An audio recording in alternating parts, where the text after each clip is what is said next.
Friends, welcome to Kavithasamayalarai. இன்றைக்கி நம்ம பார்க்க போகிற ஸ்பெஷல் ரெசிபி நல்ல சுவையான பிரிஞ்சி ரைஸு. நல்ல கல்யாண வீடுகளெல்லாம் பரிமாற மாதிரியான நல்ல ஒரு பட்டர் பீன்ஸ் சேர்த்துன பிரிஞ்சி சாதம் எப்படி பண்ணுறதுன்னு பார்க்கலாங்க. இது கல்யாண வீடுகளெல்லாம் சமைக்கிற நல்ல ஒரு சமையல்காரர்கிட்ட இருந்து இந்த ரெசிபியை கற்றுக்கிட்ட ரொம்ப சிம்பிள் அண்ட் ஈஸியாகவும் இருக்கும் ரெசிபி. பட் அதே சமயம் ரொம்ப நல்ல வாசனையாக ரொம்ப டேஸ்ட்டாக இருக்குங்க. ஸோ ஸ்பெஷல் அக்கேஷன்ஸ்க்கும் வீக்கெண்ட்ஸ்லேயும் சமைக்கிறதுக்கு ஒரு அருமையான சாதம் வெரைட்டி இது. ரொம்ப நல்லாயிருக்கும், மிஸ் பண்ணாமல் ட்ரை பண்ணி பாருங்கள். இப்போ வாங்க அருமையான பிரிஞ்சி சாதம், அதுவும் நல்ல பட்டர் பீன்ஸு சேர்த்துன பிரிஞ்சி சாதம் எப்படி பண்ணுறதுன்னு பார்க்கலாம். இங்கே ஃபஸ்ட்டு ஸ்டெப்பாக நம்ம ரைஸ் அளந்து ஊற வச்சிடலாங்க. இங்கே ஒரு ஃபுல் டம்ளருக்கு பாசுமதி ரைஸ் எடுத்துருக்கிறேன். இது கிட்டத்தட்ட ஒரு 250 கிராம் இருக்கும். இது நல்லா ஒரு 2-3 வாட்டி கழுவிட்டு நம்ம ஒரு 10-15 நிமிஷம் ஊற வச்சிடலாம். அதாவது மற்றதெல்லாம் ரெடி பண்ணி நம்ம தாளித்து விடுற வரைக்கும் இந்த ரைஸ் வந்து ஊறிட்டுருக்கட்டும். ஸோ நல்லா கழுவிட்டு ஊற வச்சாச்சு. இப்போ அடுத்தது இங்கே நான் ஃப்ரெஷ்ஷான பட்டர் பீன்ஸை எடுத்துருக்கிறேன். இது ஃப்ரெஷ் பீன்ஸு. இதுவே நீங்கள் ட்ரை பீன்ஸ் எடுக்கிறதா இருந்தால் நல்லா ஒரு ஓவர் நைட்டு ஊற வச்சுருங்க. மினிமம் ஒரு 8-10 மணி நேரம் ஊற வச்சுட்டு அதுக்கப்புறம் சமைக்கலாம். இங்கே நான் ஃப்ரெஷ் பீன்ஸ் எடுத்துருக்கிறேன், நான் அப்படியே சமைக்க போகிறேன். இங்கே நான் எடுத்துருக்கிற பட்டர் பீன்ஸ் கிட்டத்தட்ட ஒரு 150 கிராம் இருக்குங்க.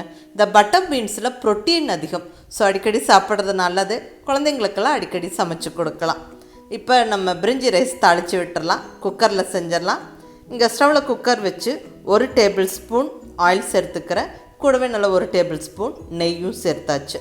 இதில் நல்ல ஹோல் ஸ்பைசஸ் சேர்த்து விட்டுடலாம். என்னென்ன எடுத்து வச்சுருக்கிறேன்னா நல்ல ஒரு 1/2 டீஸ்பூன் சோம்பு, ஒரு துண்டு பட்டை, 3 ஏலக்காய், ஒரு பிரிஞ்சி இலை, கொஞ்சமாக கல்பாசி, 2-3 கிராம்பு, ஒரு ஸ்டார் அனைஸ். இதெல்லாம் ஆயிலில் போட்டு விட்டு நல்லா பொரிய விட்டுடலாம். நல்லா அது பொரிஞ்சு வாசனை வந்ததுக்கப்புறமா இப்போ நம்ம ஆனியன்ஸு சேர்த்துக்கலாம். இங்கே 2 பெரிய வெங்காயம் நல்லா சன்னமாக நீளமாக கட் பண்ணி சேர்த்துக்கிறேன். கூடவே 2 பச்சை மிளகாய் அப்படியே ஜஸ்ட்டு ஸ்ப்ளிட் பண்ணி போட்டு விட்டாச்சு. இதெல்லாம் நல்லா வதக்கிடலாங்க. இந்த வெங்காயம் நல்லா கலர் மாறுற வரைக்கும் வதங்கணும்.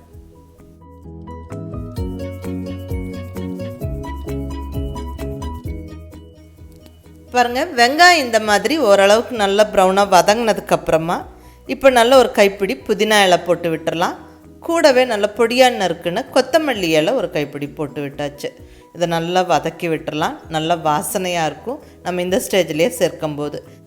இப்போ நல்லா ஒரு full teaspoon ginger garlic paste, இஞ்சி பூண்டு விழுதை சேர்த்து விட்டு நல்லா வதக்கி விட்டுடலாங்க. இந்த இஞ்சி பூண்டு விழுதோட பச்சை வாசனை போகிற வரைக்கும் நல்லா வதக்கி விட்டுறணும்.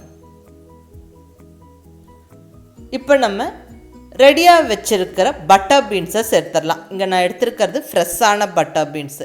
இது ப்ரீ குக் பண்ணலை, அப்படியே தான் சேர்த்து விடுறோம். பர்ஃபெக்டாக வெந்துடும். நீங்கள் ட்ரை பீன்ஸ் எடுக்கிறதா இருந்தால் நல்ல ஒரு 8-10 மணி நேரம் ஊற வச்சுட்டு சேர்த்து விட்டு நீங்கள் குக் பண்ணிக்கலாம். பர்ஃபெக்டாக வெந்துடும். நல்லா அந்த பட்டர் பீன்ஸ் சேர்த்து வதக்கினதுக்கப்புறமா 2 மீடியம் சைஸ் தக்காளியை கட் பண்ணி போட்டு வதக்கி விட்டுறலாங்க.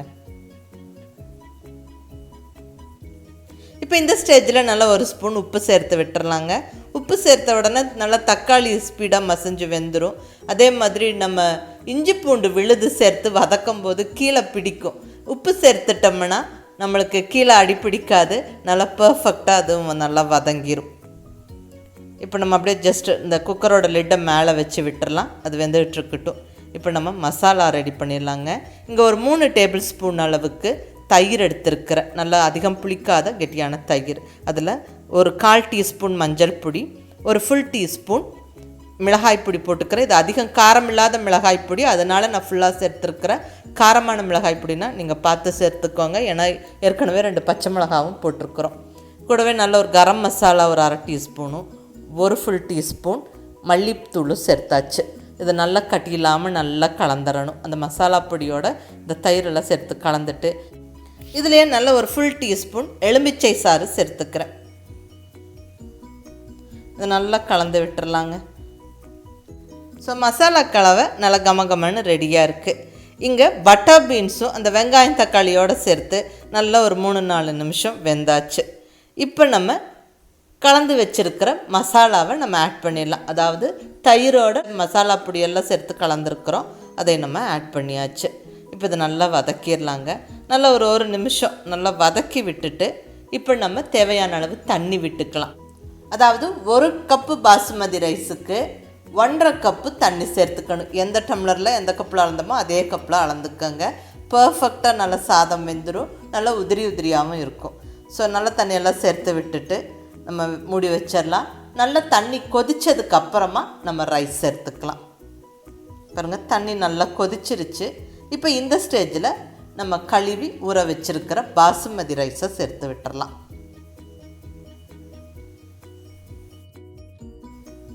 எல்லாம் நல்லா ஒரு வாட்டி கலந்து விட்டுடலாம். உப்பெல்லாம் செக் பண்ணிவிட்டு தேவையான அளவு உப்பு போட்டுக்கலாம்.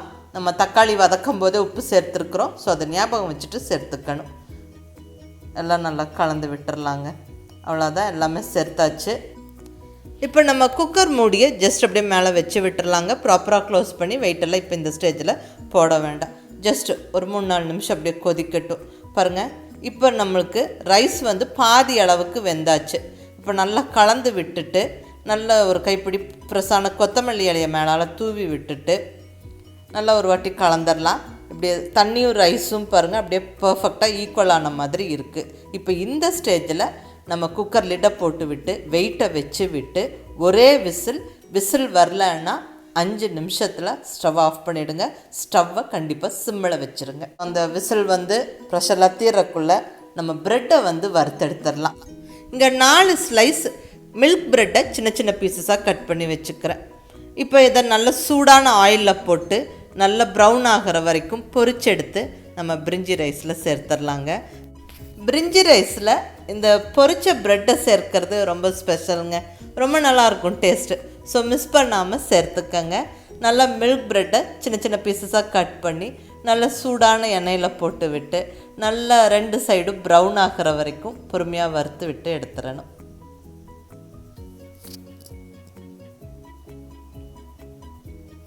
இந்த மாதிரி கிறிஸ்பியாக வறுத்தெடுத்துக்கணும். நான் அடுத்த செட்டும் போட்டு பொரிச்சு எடுக்கிறேன்.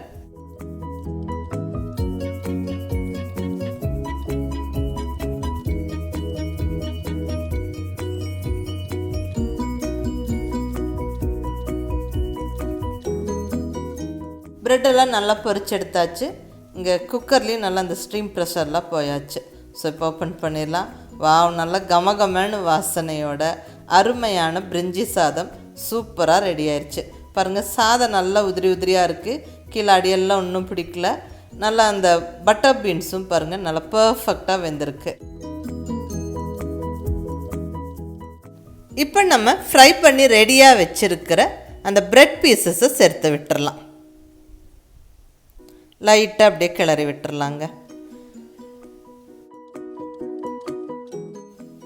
அவ்வளோதாங்க, நல்ல ஒரு வெட்டிங் ஸ்டைல் பிரிஞ்சி ரைஸ் ஜம்முன்னு ரெடி ஆகிடுச்சு. இப்போ எடுத்து பரிமாறிடலாம். ரொம்ப அருமையாக இருக்கும், நல்ல ஃப்ளேவர்ஃபுல்லாக, ரொம்ப டேஸ்ட்டாக இருக்கும். அதுவும் இந்த பட்டர் பீன்ஸ் சேர்த்துருக்கிறதுனால ரொம்பவுமே நல்லதும் கூட. பட்டர் பீன்ஸில் நிறைய ப்ரோட்டீன் இருக்குது.